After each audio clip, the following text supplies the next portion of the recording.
It was a regular night in a small town, the kind where nothing ever happens. The sky above, clear and calm, was studded with stars, twinkling faintly in the dark. Sarah had always been fascinated by the stars. A schoolteacher by day, she spent her nights gazing at the sky, dreaming of what lay beyond. She had heard countless theories about aliens, but it was just that, stories. She never imagined anything truly extraordinary would happen to her. But that night, something changed. A strange light appeared in the sky. At first, it seemed like just another satellite or airplane, but it didn't move like anything she had ever seen. It hovered, then darted across the sky with incredible speed, leaving behind a glowing trail. Sarah's heart raced. She wasn't alone. Across the street, her neighbor, John, had also noticed the odd phenomenon. He came running over to her porch. "Did you see that?" John asked, his voice trembling slightly. "What was that?" Before Sarah could respond, the light changed course, heading straight toward them. It wasn't a plane, it wasn't a star. It was something else, something alien. Her phone buzzed in her pocket, but when she reached for it, the screen was frozen. No signal. The world around them seemed eerily silent. The light slowed as it approached, and Sarah's breath caught in her throat. She could see it now, a massive, dark shape, unlike anything she had ever seen before, blocking out the stars behind it. As it neared, a series of soft, pulsing lights began to glow along its surface, casting an eerie glow on the trees and the ground below. It descended slowly, landing in a clearing near the forest edge. The ground trembled slightly as it touched down. Sarah and John stood frozen, unsure of what to do. Was this an alien ship? Were they about to meet beings from another world? After what seemed like an eternity, the ship's hatch began to open with a soft hiss. And then, standing in the light of the ship, was something no one could have prepared for, a figure, tall and humanoid, but not quite human.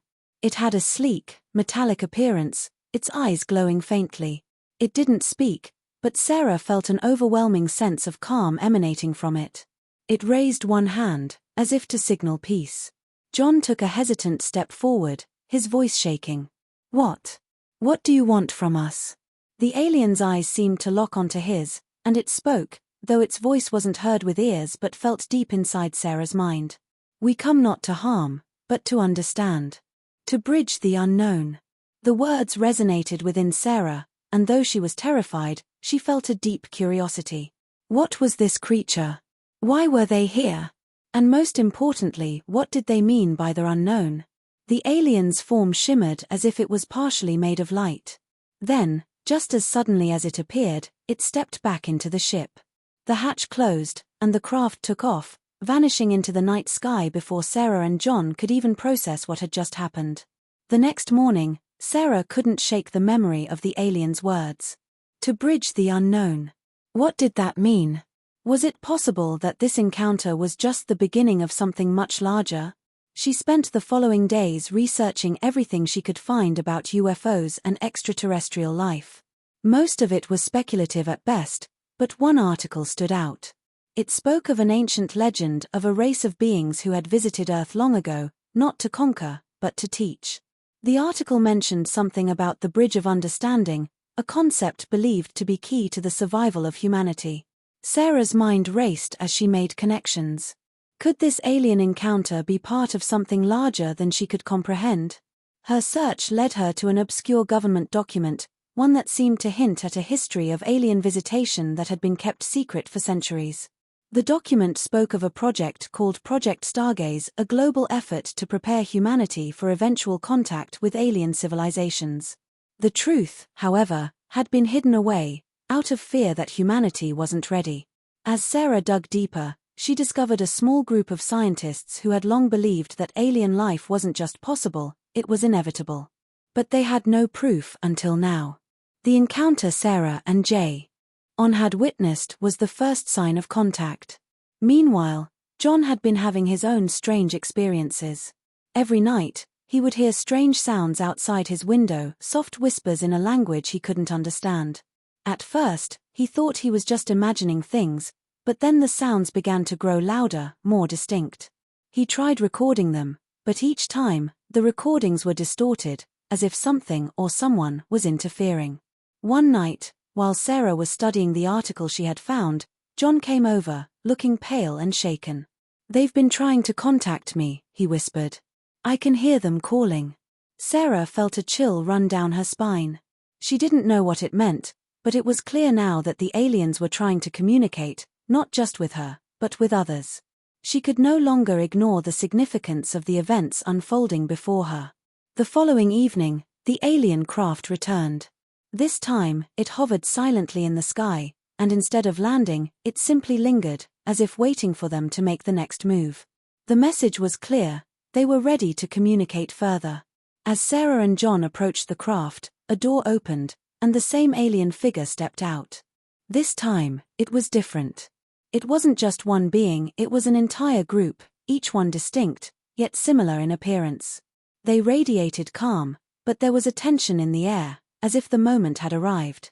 One of them stepped forward and spoke in Sarah's mind, as before. "You have questions. We have answers. But first, you must listen." The aliens spoke of a great plan, a plan to unite civilizations across the universe.